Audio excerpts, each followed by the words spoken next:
목적을 재확인해 주고 있어요. 자, 그 내용을 오늘 한번 짧지만 들여다보겠습니다. 예전에 베드로후서 강해 시간을 보니까 지난번에 강해한 내용 보니 7차례 해서 마쳤더라고요. 근데 오늘이 7번째 시간이에요. 그러니까 나머지 한 2시간이 있으니 우리는 9번째 시간까지 진행될 것 같은데 한번 보겠습니다. 자, 서론입니다. 베드로후서 2장이 광명의 천사로 가장한 채 교회의 성도들을 미혹하여 분열과 파멸로 선동하는 거짓 교사에 대한 경계 그리고 그들에 대한 심판의 기록이라며, 자, 거짓 교사의 특징이 뭐예요? 자기는 잘 훌륭해요. 광명한 천사라. 그런 밝은 빛을 발하는 천사라는 거죠. 그런 천사로 교인들을 자꾸 미용하지만은 그런 자들에게는 분별력을 가지고 우리가 경계해야 되고 그런 자들은 반드시 준엄한 심판에 따른다라는 점을 이야기했어요. 2장의 내용에. 3장은 예수 그리스도의 재림의 확실성, 분명하다. 재림은 분명히 있다. 그리고 임박성, 곧 오신다. 그런 것을 강조함을 통해서 성도들이 믿음에 굳게 서서 주의 날, 재림의 날을 이어 예수님이 다시 오시는 날을 사모해야 함을 역설하고 있다. 주목할 점은 이러한 교훈은 단순히 노년의 사도에 있는, 죽음을 앞두고 있는 베드로 사도의 개인적 주장이 아니라 성경에 근거한 것이며 예수님께서 친히 약속하신 내용임을 상기한다는 점이다. 그런 내용을 한번 살펴보자는 겁니다. 자, 오늘 제목을 편지 기록 목적 주의 재림을 기억하라 했는데 한번 들여다봅시다. 사랑하는 자들아, 이런 표현으로 시작하고 있죠. 이 사랑하는 자들아는 3장에만 벌써 1절에도 있고 8절에도 있고 그 다음에 14절에도 있고 그 다음에 17절에도 있어요. 그러니까 얼마나 많은 그 애정어린 표현을 하고 있는지를 알 수 있습니다. 베드로가 그런 사랑하는 자들아라고 부르면서 내가 이제 이 둘째 편지를 너에게 쓰는, 베드로 전서 썼고 이번 주에 후서를 쓴다는 말이죠. 쓰노니 이 두 편지로, 첫 번째 편지도 그렇고 두 번째 편지로 너희의 진실한 마음을 일깨워. 진실한 마음은 뭡니까? 예수 그리스도를 향한 마음이죠. 신앙 중심의 마음을 일깨워서 다시 그냥 소위 말하면은 일깨우는 것은 리바이벌 하는 거죠. 리바이벌이 부흥 아닙니까? 다시 영적 재충전을 하는 겁니다. 여러분, 아무리 좋은 핸드폰도 배터리가 방전되면 못 쓰죠? 쓸 수가 없어요. 충전을 해야 되는. 그러니까 은혜로 다시 재부흥시켜서 생각나게 하여 곧 거룩한 선지자들이, 이제 구약의 선지자들도 예수님의 초림과 재림에 대한 예언을 하셨다면 심판에 대한 예언이죠. 예언한 말씀과 또 주 대신, 주는 우리의 주인이죠. 우리의 구세주께서 너희의 사도들로 말미암아, 예수님이 사도들에게 말씀 가르쳤죠. 그 사도들이 이제 예수님이 떠나신 후에도 제자들을 가르쳤지 않습니까? 사도들로 말미암아 명하신 것, 그게 뭡니까? 예수님 재림 반드시 있다. 기다려라, 준비하라. 뭐 이런 말씀이죠. 그런 명하신 것을 다시금 기억하게 하려 한다.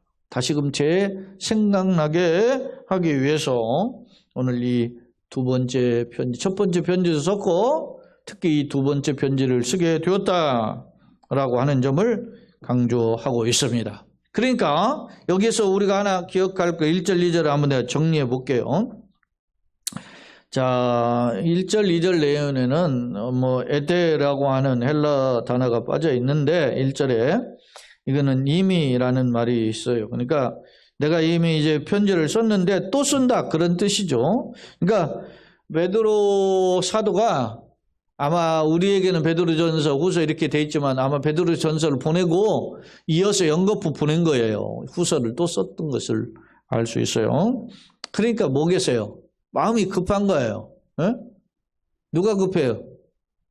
베드로 사도가 마음이 급한 거예요.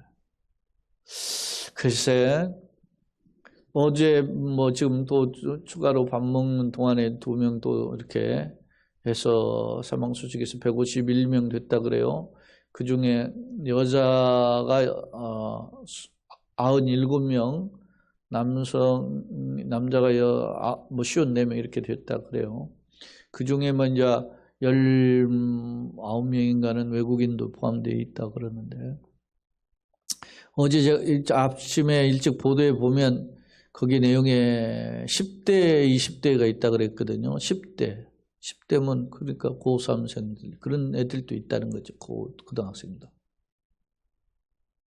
그러니까 이게 같죠. 그러니까 호기심 한번 갔다가, 예전에 그런 제가 설교를 한 적이 있어요. 인천 호프집 화재 사건이 있었어요. 인천의 호프집 화재 사건에서 호프집에 술 마시던 사람들이 여러 명이 죽었어요. 근데 그 처음 술집에 갔다 그래. 한 사람은, 한 학생인데, 그러다가 죽었어요. 아마 이게 이태원에서 사고는, 이태원 거리가 사실 뭐 차 다니는 길 말고는 이태원 뒷길 다 복잡하죠. 그런데 그렇게 얼마나 사람들이 클럽 있는 데는 안 가봐서 이제 모르겠는데, 그게 얼마나 그게 몰렸는지, 10만 명 인파가 몰렸다면 많이 몰린 거죠. 근데 이태원 뒷골목에 얼마나 많이 몰렸는지. 근데 제가 지금 이태원이 원래 그 자체 길이 약간 비스듬한 언덕길이에요, 그게. 이태원 대로도. 근데 그 뒷골목 쪽에서 몰려있던 골은 경사지니까 한번 우르르 밀리니까 도미노처럼 쓰러졌겠죠. 그래서 압사당한 걸 텐데 안타깝습니다. 저도. 그러니까 그 순간 거기 날마다 즐기러 간 사람도 있겠지만은 어쩌다 한번 간 사람이 있을 거 아닙니까? 그런 사람도 그냥 한순간에 그렇게 했는데, 앞서도 이야기했지만 후진국에서는 일어날 수 있는 저런 일들이 벌어졌는데 안타깝죠. 사례들을 보면은 어디 사우디아라비아의 메카에 순례하다가 압사되는 케이스도 있었고, 최근에는 인도네시아 경기장에서 난동하다 경찰이 진압하는 과정에 하다 보니까 출구 쪽에 몰려가지고 압사당한 경우도 있었죠. 그런 경우 있는데, 저렇게 많은 사람들이 있다면 일종의 광적으로 흥분해가지고 열광하다가 그런 상황인데 안타깝습니다. 그게 어쩌다가 이 사회가 참 자기의 전통을 잃어버리고 자기의 소중함을 잃어버리고 이렇게 살게 되었는지, 그런 생각이, 아쉬움이 많이 들어요. 같이 요즘은 그런 거잖아요. 저도 그렇게 많이 책을 읽는 다독하는 그런 타입은 아닌데, 요즘 젊은이들 책 거의 안 읽잖아요.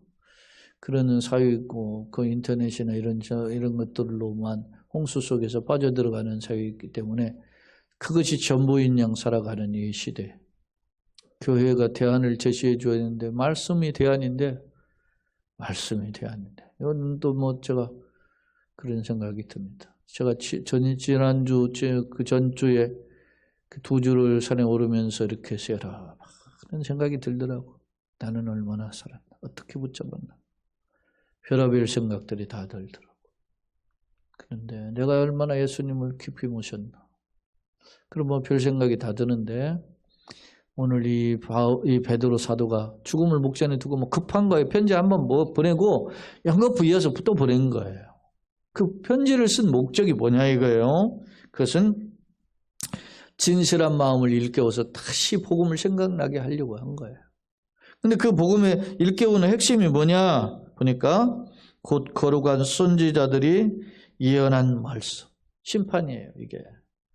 그리고 우리 구주 되신 예수님께서 사도들로, 예수님이 제자들에게 12제자, 그 12제자도 다른 제자들에게 명하시는 것이에요. 그게 뭐예요? 심판날이 다시 있다. 다시 온다. 내가 다시 온다. 예? 그런 말씀을, 그것을 지금 베드로가 다시금 너에게 일깨워서 그걸 알려주기 위해서 거듭거듭 편지를 쓴 거예요. 자, 3절, 먼저 이것은 알지니, 꼭 반드시 기억하라. 먼저 이것을 알지니는 반드시 기억하라는 그 강조점이에요. 말세에 조롱하는 자들이, 말세는 예수님의 초림과 재림 사이를 말세라 그런다 그랬죠. 예수님이 처음 오셨을 때 초림 말세지 주고 다시 오실 때 말세지 말이라 그러는데, 그때는 누가 오냐? 조롱하는 자들이 와요. 조롱하는다, 이런 표현이 제가 이게 헬라어로 보면은 엠파이크테스인데, 엠파이크테스라는 이 단어가 뭐냐면, 엠파이크라는 단어에서 왔는데 놀리다 그런 거예요. 예? 자꾸 약 올리고 뭐 이렇게 희롱하는 거죠, 한마디로. 그러니까 뭘 희롱하는 거예요? 예수님 재림 있다고 뭐 그렇게 내 주먹이나 믿어라 말이지, 천국이 어딨냐 말, 부활이 어딨냐, 이렇게 조롱하는 사람도 있잖아요. 그런 거 똑같아요. 말세 조롱한 데로 와서 자기의 정욕을 따라 행하며 조롱하는데, 이르되 뭐라고 하느냐? 예수님이 강림하신다는 약속이 어디 있느냐? 조상들이 잔 후부터 만물이 처음 창조될 때와 같이 그냥 있다. 에? 지금 죽은 사람이나 옛날 처음 할 때 지금 세상 똑같지 않나? 에? 언제부터 말이지 예수님 말이지 재림 있고 심판 있다 그랬어. 그거 다 구라야 뭐 이런 거죠. 에? 이렇게 한다는 거. 그러면서 뭐 하자는 거예요? 현실을 즐기자, 정욕을 따라 즐기자, 캐세라 캐세, 뭐 이런 거죠. 한마디로 그렇게 살자, 그렇게 주장합니다. 노세 젊어서 노세 늙어지면 못 노나니, 그죠? 똑같은 거 아닙니까? 자, 이런 생각은, 이런 태도는 어떤 것이냐? 하늘의 옛적부터 있는 것과 땅이 물에서 나와서 물로 성립된 것. 여러분, 탈레스가 그런 말을 했잖아요. 만물의 척도는 물이라 그랬잖아요.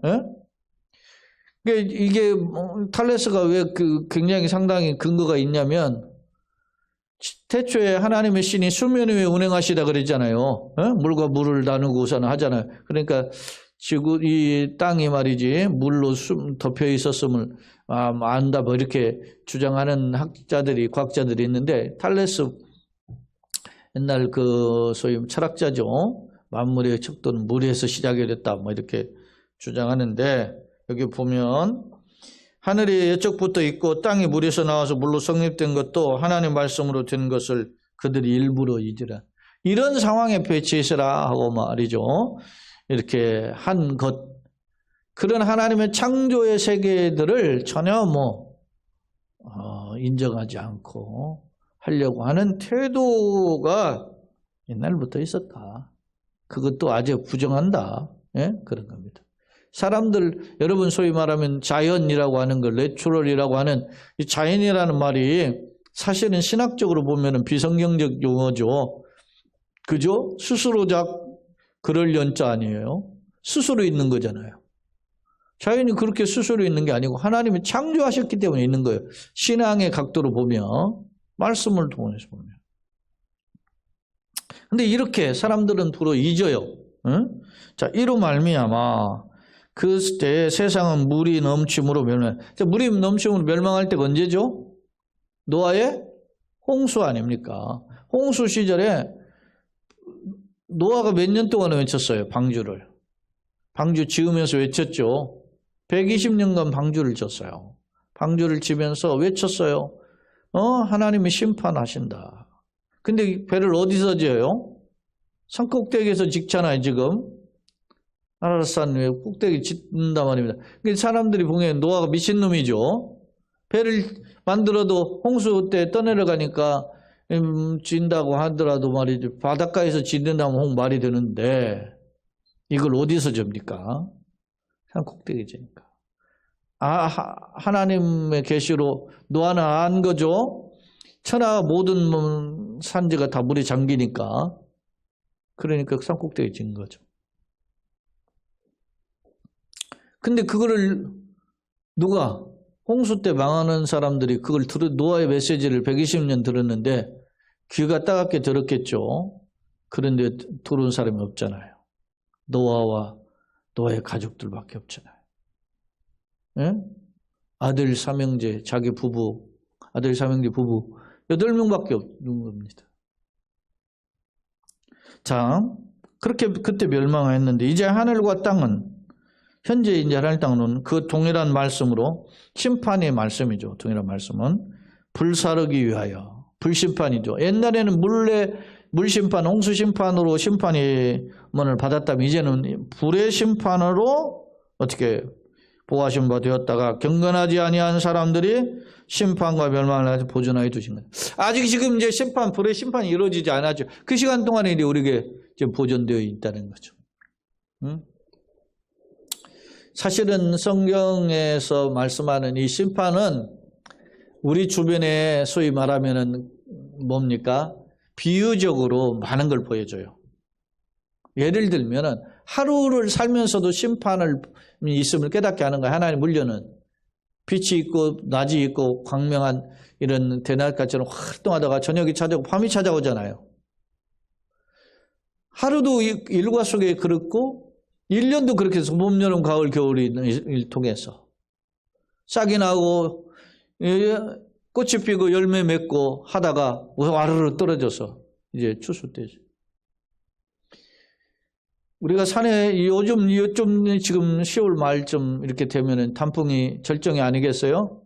근데 제가 지지난주 이렇게 마니사는 올라가 보니까 어디에서 단풍이 들어요? 위에서부터 추운 데부터 지금 단풍이 들어서 내려오는 거예요. 똑같은 산 위에도 위에서부터 단풍이 들어온단 말입니다. 우리가 같은 사는 동네에서도 보면은 어떤 데는 꽃을 폈는데 안 피는 데가 있잖아요. 같은데 양지가 좀 들면 빨리 피고 들어. 그러니까 이런 걸 통해서 자연에 있지. 봄, 여름, 사시사철을 통해서 인생 떠나야 되는구나. 그리고 예수님 전도서의 기자도 그렇게 있잖아요. 너희가 잔치집보다 어디를 가라는 거예요? 초상집을 가. 인생의 마지막 때를 되돌아보라 그런 말 아닙니까? 그런 걸 통해서 우리가 타산지석을 삼는 거죠. 우리도 이렇게 떠날 때가 왔구나. 그런 것을 되돌아보게 하는 훈련 아닙니까? 장례식에. 오늘 이번에도 우리가 알지만 이런 이태원 사건을 통해서나 이런 걸 통해서 지난번에도 코로나 할 때 이태원에 엄청난 사람들 때문에 몰려가지고서나 그렇게 감염됐었다잖아요. 그랬는데 한번 난리치는데 젊은이들은 별 관심이 없는데 한순간에 이렇게 될 줄 어떻게 알았어요? 또 이제 정치권에서는 이제 그런 거 하겠지. 누가 누구를 잘못 만나가지고 옛날에 세월호 나든지 이번에 또 나왔다. 이렇게 했다가 또 비아냥거릴 거 아닙니까? 항상 누구를 무슨 도사를 또 빌미 삼아가지고 또 그런 말 할 거야. 누구 탓을 한단 말입니다. 누가 잘못해서 예를 들어서 그럴 거라. 분명해. 세상은.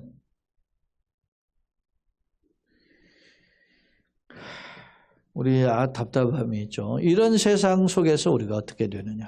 재림을 좀 바라보는 그런 지혜가 필요합니다. 자, 한번 교재를 한번 보겠습니다. 자, 두 번째 화면 1절로 2절 베드로후서의 본과 본장 3장이죠. 기록 목적이다. 즉 예수님의 재림이 있고 재림과 함께 심판이 있다. 그건 분명하다. 아까 말씀했죠. 심판의 확실성 그리고 심판이 곧 이루어진다. 임박성 그것을 강조했어요. 사랑하는 자들아 라는 표현은 깊은 사랑과 관심을 가진 애정 어린 호칭을 반복해서 지금 사용하고 있어요. 자, 그 다음에 이제 곧 거룩한 선지자들의 예언 그런 것 그리고 선지자를 통한 예언과 제자를 통해서 주신 말씀을 기억하라 그렇게 했는데 선지자를 통한 예언은 하나님의 감동으로 된 거잖아요. 그렇기 때문에 이러한 말씀에 어떻게 해요? 그냥 흘려 듣지 말고 붙잡아라 그런 말씀을 교훈하고 있음을 알 수 있어요. 자, 3절로 5절 거짓 교사의 주장으로 그들은 정욕외로 말씀을 조롱하면서 특히 재림을 부정했죠. 거짓 교사는. 왜냐? 아니 재림이 있는 걸 아는 사람들이 그따위 그런 어떤 거짓 쾌락, 정욕 이런 것에 빠져들 리가 없잖아요. 방탕함에. 그러니까 그 사람들은 어떻게 해요? 자기의 삶을 합리화하기 위해서 야, 재림 없어. 그거 다 가짜야. 뭐 이렇게 부활 없어. 그거 다 가짜야. 이렇게 조롱을 했던 것이죠. 자, 조롱하는 자, 앞서 제가 이야기했죠. 엠파이크테스라고 하는 그 헬라어는 그러면 희롱하다 그런 뜻을 가지고 있다 그랬어요. 욕망으로 인해 말씀을 못 오가는 그런 교만한 언사 말을 가리켜서 이게 조롱한다 그렇게 했어요. 5절에 보면 자신의 궤변을 주장하기 위해서 하나님의 약속들을 그냥 지나쳐 버리는 거죠. 예, 이 약속이 있지만 그냥 무시해 버리는 거예요. 그냥 소위 말하면 요즘 세상 말로 그냥 무시하잖아요. 그냥 경고도 무시하고. 그럼 우리가 지금 수요일날 예수겔 강해를 살펴보는데 계속 들으면 알지만 심판은 막 코앞에 와는 목전에 와다 상황에서 선지자가 이야기하는데도 안 듣잖아요. 오히려 뭐 가두잖아요. 예레미야를 뭐 시대들에 가둬버리고, 무슨 오히려 뭐 거짓 선지자가 와가지고서는 막 뺨을 때리고 말이죠. 멍에를 꺾어버리고 막 그러잖아요. 응? 대세가 그런 겁니다. 요즘도 뭐 유튜버들은 그러니까 그게 강박관념이겠죠. 어떤 유튜버 보니까 고발 당했는 100만이 넘는 그 구독자를 가지고 있는데 이 사람이 뭐 이렇게 먹방 이런 촬영을 하는데 어디 뭐 피자를 이렇게 시켰는데 뭐 이렇게 딱 왔는데 뭐 먹은 것처럼 해서 설정을 했다는 거예요. 그게 다. 그래서 이거 먹은 것을 말이죠. 줬다 해가지고 그걸 소위 말하면 문제를 삼아가지고 환불받고 뭐 이렇게 했는데 나중에 추적해 보니까 이게 다 설정 자기네들이 짜고 그렇게 한 거예요. 왜 그런 짓을 하겠어요? 왜 그런 짓을 한다고 생각합니까? 구독자를 늘리는 그거에 대한 그런 어떤 그 함정에 빠져 있는 거죠. 더 많은 구독자를 어떻게 어떤 자극적인 거를 소스를 줘서 많은 사람들을 보게 하고 듣게 하고 그렇게 해서 자기가 가지고 있는 어떤 소위 말하면 구독자 인기를 말이죠. 유지하려고 하는 그런 생각. 저도 뭐 제가 무슨 관심 있는 분야에 가서 구독을 해놨다가 나중에 들여다봐야 되겠다 하고 구독해놓은 게 꽤 많은데 나중에 이렇게 한 번씩 들여다보니까 이 사람이 또 너무 상업적이고 너무 인간적으로 말이지 속이 보인다 그러면 그냥 구독 취소를 해버리는 경우도 많아요. 그런 게도 여러 건 있어요. 근데 그런 것이죠. 그 돈 몇 푼에 양심 팔고 자기의 어떤 것을 속임수를 그렇게 할 수밖에 없는 그런 것들을 통해서 우리가 한번 자성하게 되는 거죠. 자, 그런 겁니다. 그러나 천지는 하나님의 말씀으로 창조된 피조물이며 변할 수 없는 것이라. 그죠? 하나님의 만물이 다 하나님의 주권 아래에 있음을 강조하는 상기하는 것입니다. 그런데 마찬가지로 예수님의 재림 역시도 거짓말이 아니다라는 것을 다시 한번 강조하고 있죠. 그 다음에 6절, 7절 거짓 교사는 재림을 부인하고 그렇게 하지만 홍수처럼 결국 심판이 예비됐다. 노아의 홍수 때 그렇게 예비된 것처럼 무슨 심판이 예비됐죠? 이제 불심판이 예비됐다. 그렇게 이야기하는 겁니다. 그러니까 심판 날에 드러나는 거. 예수님 말씀하셨잖아요. 예수님 밭에 알곡 심지 않으셨습니까? 그렇다. 근데 왜 가라지가 있죠? 원수가 자는 사이 덧부리고 간 모양이다. 뽑아버릴까요? 그러니까 예수님 어떻게 해요? 가만둬라. 심판 때 알곡은 뭐야? 고가에 드리고 쭉정이는 불사르죠. 심판 때가 어떻게 해요? 추수 때죠. 주님의 재림 때에 그렇다는 겁니다. 지금은 뭐 등쳐먹고 저기하고 사기치고 뭐 하는 놈 잘 나가죠. 예? 제가 뭐 이야기를 계속 하지만은 러시아의 푸틴 때문에 죽은 병사들이 말이지 5, 6만 명은 죽게 된다 그러잖아요. 러시아 군인들이. 근데 이번에 또 해가지고서는 뭐 모집해가지고서 나갔는데 모집해가지고 17일 만에 전사 통보 받았다잖아요. 17일 만에. 이번 예비군 동원령 30만 명 중에 어떻게 그게 예를 들어 한 2달 만에 죽었다면 몰라도. 예? 17일 만에. 그러니까 이게 푸틴이 나쁜 놈이야. 근데 인간이 그렇게 뭐에 하나 꼭 얽히면 벗어나질 못하잖아요. 그래서 여러분이 자유주의의 맛, 민주주의의 맛이 얼마나 귀한지를 모르는 거예요. 그 사람들은. 왜냐? 소련이 76년간 했어요. 푸틴이 제일 경멸했던 사람이 고르바초프라잖아요. 소련의 마지막 대통령이 고르바초프예요.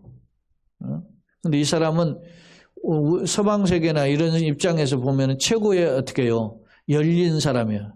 이 고르바초프가 추진한 정책이 뭡니까? 페레스트로이카라고 그래서 개혁개방 정책이잖아요. 그런 걸 추진했는데 이걸 제일로 싫어했다. 왜?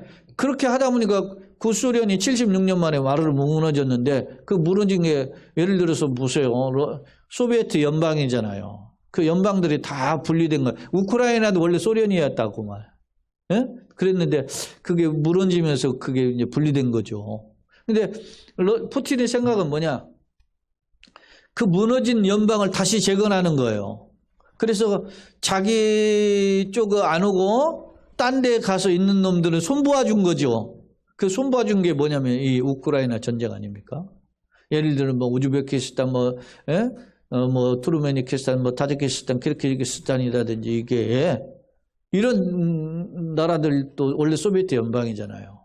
근데 지금은 그래도 러시아가 가깝잖아요. 근데 벨라루스도 가깝고, 근데 뭐 라트비아, 리투아니아, 예를 들어서 조지아, 뭐 이런 데서는 말이죠. 아르메니아 이런 데서는 어떻게 합니까? 분리독립해가지고 소련을 거리두기 하잖아요. 그러니까 이건 못마땅한 거야.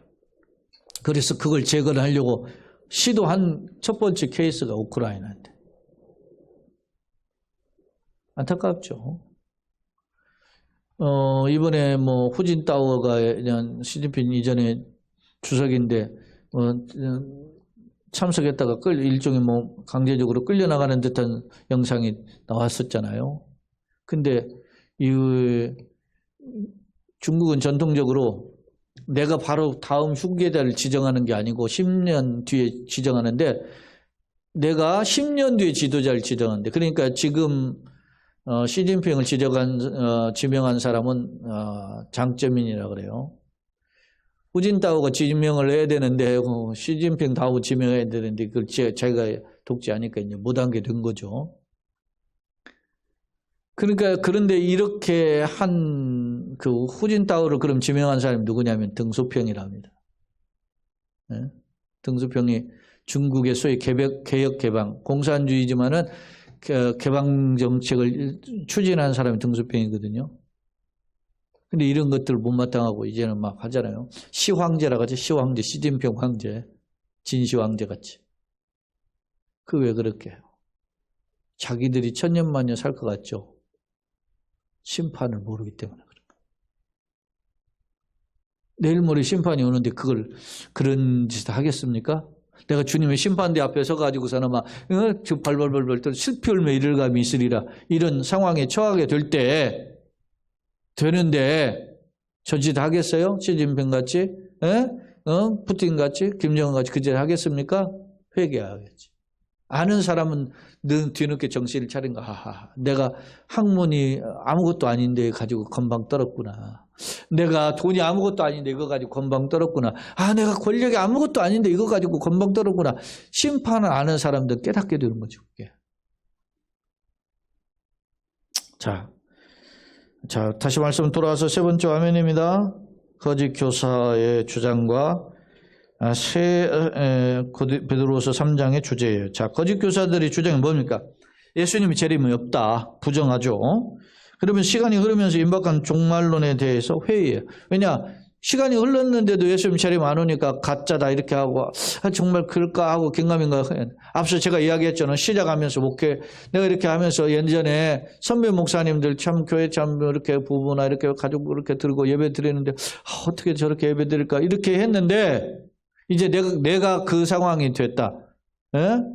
그러니까 이게 그냥 뭐 금방 오는 거예요. 물론 뭐 지금도 뭐 승승장구하고 나가죠. 여러분 뭐 오늘 또 우리 점심 식사 디저트로 뭐 단감 이렇게 드셨잖아요. 그거 광주에서 큰 대형교회 목사 5,000명 목사 교회 목사님이 보내준 거예요. 내가 이제 전화를 했어요. 고맙다. 이거 잘 먹게. 그래 내가 그랬어요. 야, 시골도 아닌데 그리고 광주 광역시 아닙니까? 시골도 아닌데 이렇게 보내주냐. 그랬더니 뭐라고 하느냐.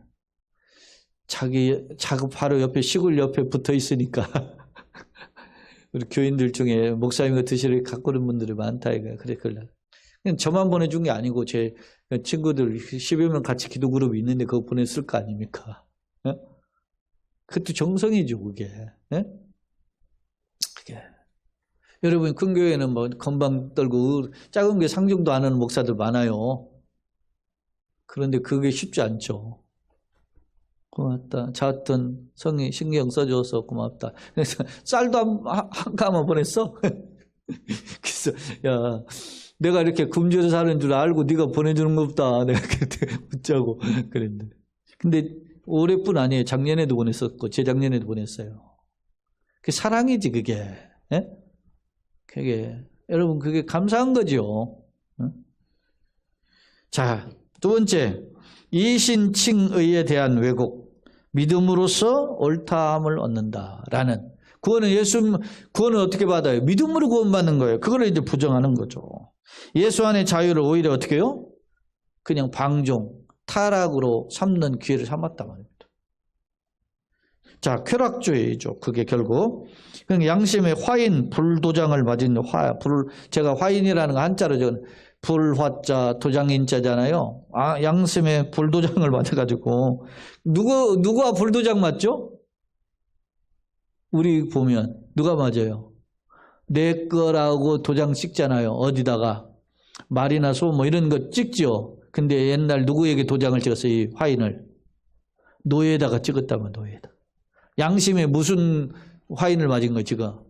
양심이 마비되게끔 만든 거예요. 그냥 이렇게 캐세라 마음대로 살고 죄악으로 살아도 두려움이 없는 심판에 대하고 그런 막 도장을 딱 맞아버린 거예요. 그런 맞은 자로서 말씀의 순종보다 개인의 욕심 추구해요. 예전에 중국 고사에 보니까 대낮에 제가 이 얘기를 하면은 대낮에 이름이 도둑질하다 잡혔어요.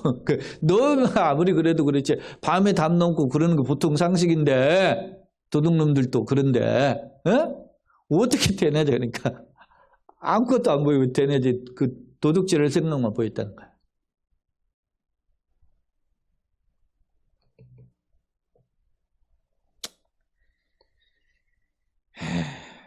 자, 3장 주제, 제 3장의 주제. 재림이 지연이에요. 재림이 아직 안 오셨잖아요. 오신다고 했는데 안 오신 이유가 뭐냐? 그는 뭐라고? 오래 참으니. 우리가 이제 다음 시간에 살펴볼 거예요. 오래 참으시. 하나님, 왜 오래 참으셔요? 아무도 멸망치 않고 회개하기를 원하시기 위해 때문에 오래 참는 거야. 네? 기회를 준 거죠. 돌아올 기회. 사는 기회를.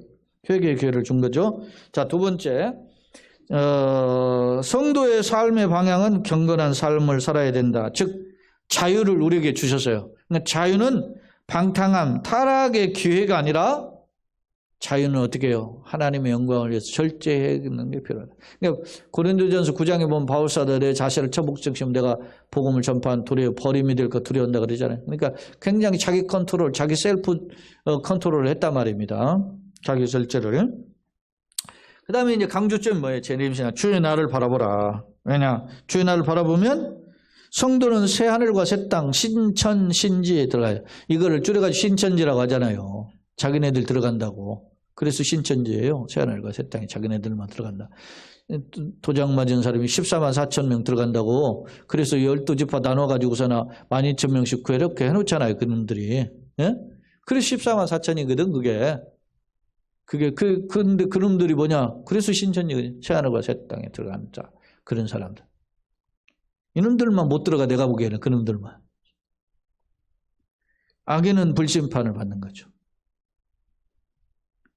자, 교훈, 사도의 거듭된 편지와 권면과 같이. 베드로가 편지 봐놓고 바로 막 이어서 보냈다 그랬잖아요. 왜냐하면 우리가 원문에 이게 안 나왔는데 에데라고 하는 헬라어가 빠져 있다니까 원문에. 그것이 있는데 그것을 이어서 내가 편지를 보내고 막 급히 또 보낸 거예요, 마음이. 베드로가 지금 자기가 죽을 날 가까우고 그런데 얼마나 마음이 급했는지를 엿볼 수 있어요.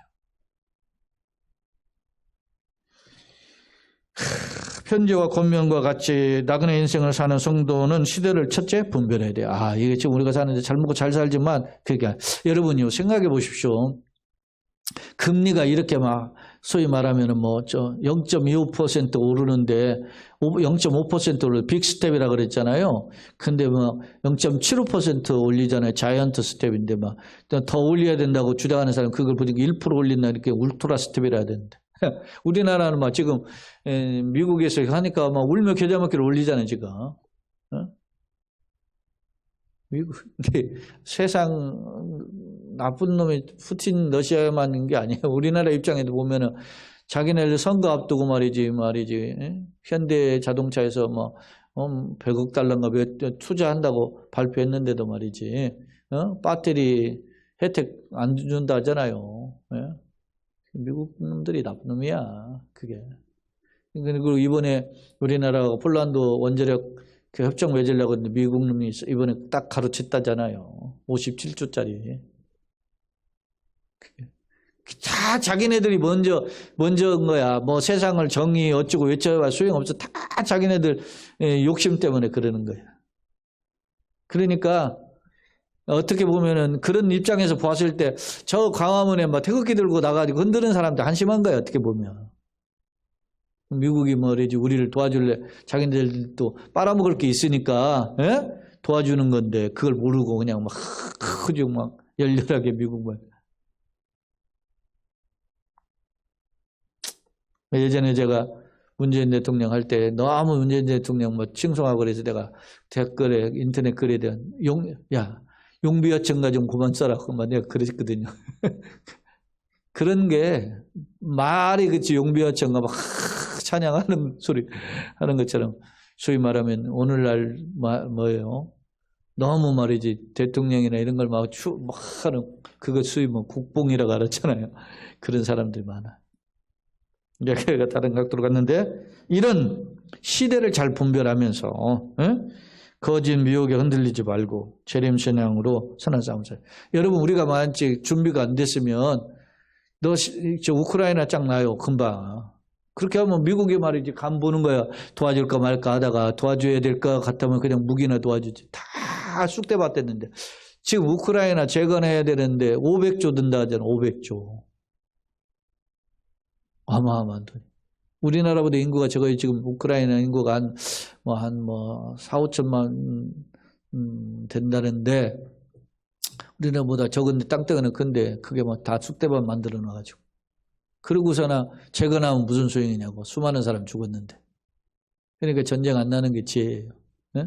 전쟁에서 이기는 것도 지혜지만은 전쟁 안 나는 게 지혜인 거예요. 그러니까 잘 달개고 저거 뭐 옛말에 그렇잖아요. 똥이 뭐 무서워서 치냐, 막 더러워서 피하지. 그러니까 달개는 거죠. 그러니까 뭐 좀 너무 말이지 갖다 빌부터 쌀 것은 아니지만 북한도 달개고 이름도 달개고 그러면서 우리 실리를 취하는 그런 게 어떤 면에서 보면 지혜의 이 국가적인 관계에서 보면 자 결론입니다. 본문은 예수님 재림의 확실성을 강조함을 통해서 거짓 교사들의 논리, 재림을 부정하는 거죠. 그것을 반박하고 있다. 예컨대 2장이 거짓 교사의 도덕적이고 영적 타락을 지적한다면 3장은 거짓 교사들의 교리, 재림 없어, 다 그 가짜 이런 말들의 허구성을 논박하고 있죠.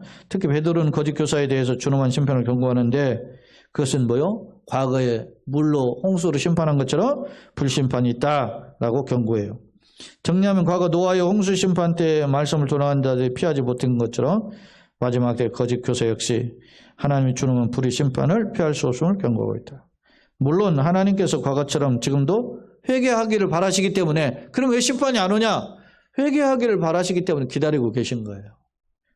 그것을 기억하고 우리도 하나님의 재림 약속을 붙잡고 또 살아가되 이번 한 주간뿐 아니라 새로운 한 달 그리고 새로운 이제 한 해를 또 준비하기 위해서 남은 또 2달을 지혜롭게 감당하는